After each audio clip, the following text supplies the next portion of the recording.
नमस्कार दोस्तों, आप सभी विद्यार्थियों का स्वागत है एनसीईआरटी एजुकेशन लैब में। तो आज का टॉपिक है दोस्तों एनसीईआरटी बुक क्लास 8 है। ध्यान रखिएगा, क्लास 8 का साइंस विज्ञान का पाठ 1, जिसका नाम है फसल उत्पादन एवं प्रबंधन। तो अब कमर कस के बैठ जाइए दोस्तों। अब लॉकडाउन में आपका पढ़ाई जारी रहना चाहिए। लॉकडाउन में पढ़ाई किसी का नहीं रुकना चाहिए। तो आप कमर कस के बैठ जाइए, हम आपके सेवा करने के लिए तैयार हैं। तो चलिए वीडियो को स्टार्ट करते हैं।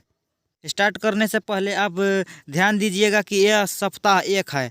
सप्ताह 1 है, शुरू से है, एकदम शुरू से अभी पढ़ाई हो रहा है। सप्ताह 1 है और डे भी 1 है।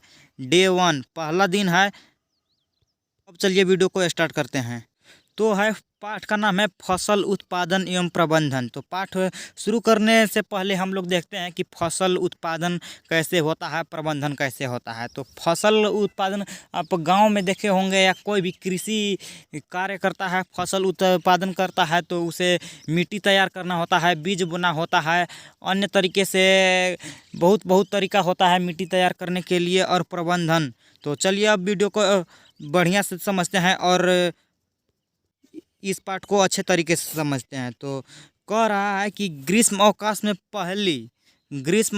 पहेली एवं बूझो अपने चाचा के घर गए। तो पहेली एवं बूझो अपने चाचा के घर गए हैं। एक दो विद्यार्थी हैं, इनका नाम है पहेली, एक का नाम है बूझो। वो अपने चाचा के घर गए। उनके चाचा एक किसान हैं, तो वो देखे कि वो उनके चाचा किसान हैं। एक दिन उन्होंने खेत में कुछ औजार देखे, जैसे कि खुरपी। आप खुरपी देखे होंगे, इस टाइप से होता है खुरपी, दरांती, बेलचा, हल आदि। हल भी देखे होंगे, हल इस टाइप से होता है जिसे बैल में लगाकर जोता जाता है। अब उसी में से एक विद्यार्थी कह रहा है कि मैं जानना चाहता हूं कि हम इन औजारों का उपयोग कहां और कैसे करते हैं। अब आगे कह रहा है, आप पढ़ चुके हैं कि सभी सजीवों को भोजन की आवश्यकता होती है। पौधे अपना भोजन स्वयं बना सकते हैं। क्या आपको याद है कि हर पौधे अपना भोजन किस प्रकार संश्लेषित करते हैं? मनुष्य सहित सभी जंतु भोजन बनाने में समर्थ है। तो जंतुओं के भोजन का स्रोत क्या है? अब कह रहा है कि आप लोग पढ़ चुके हैं कि पौधे अपना भोजन स्वयं बनाते हैं, जिसे प्रकाश संश्लेषण क्रिया कहते हैं। आपको याद है कि सभी पौधे अपना भोजन किस प्रकार से संश्लेषित करते हैं। तो अब पढ़ना है कि जंतुओं के भोजन का स्रोत क्या क्या हो सकते हैं।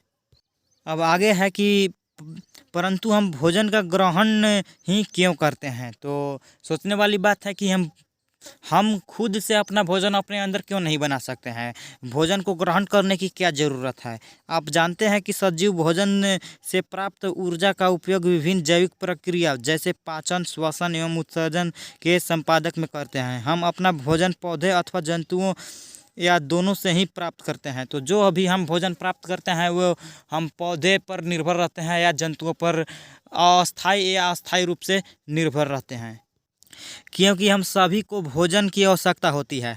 तो आप लोग जानते हैं कि सभी जीव, जो जितना भी प्राणी पृथ्वी पर हैं, सभी को भोजन की आवश्यकता होती है। अतः हम अपने देश के इतने अधिक लोगों को भोजन किस प्रकार उपलब्ध करा सकते हैं? तो उन दोनों विद्यार्थी में से एक सोच रही है कि भोजन का बड़ा स्तर पर उत्पादन करना आवश्यक है। तो एक विद्यार्थी उसमें से सोच रहा है कि हमें भारत में सभी का भोजन उपलब्ध करने के लिए भोजन को बड़े स्तर पर उत्पादन करना होगा, इसलिए इसका उपलब्ध कराया जा सकता है। अब आगे कर रहा है, एक विशाल जनसंख्या को भोजन प्राप्त कराने के लिए इसका नियमित उत्पादन।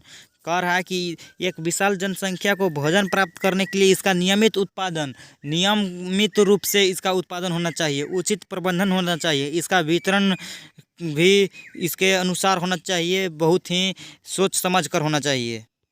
तो हम लोग इस वीडियो में देखें कि भोजन कैसे प्राप्त हो सकता है, भोजन को प्राप्त करने के लिए हमें क्या करना चाहिए, और यदि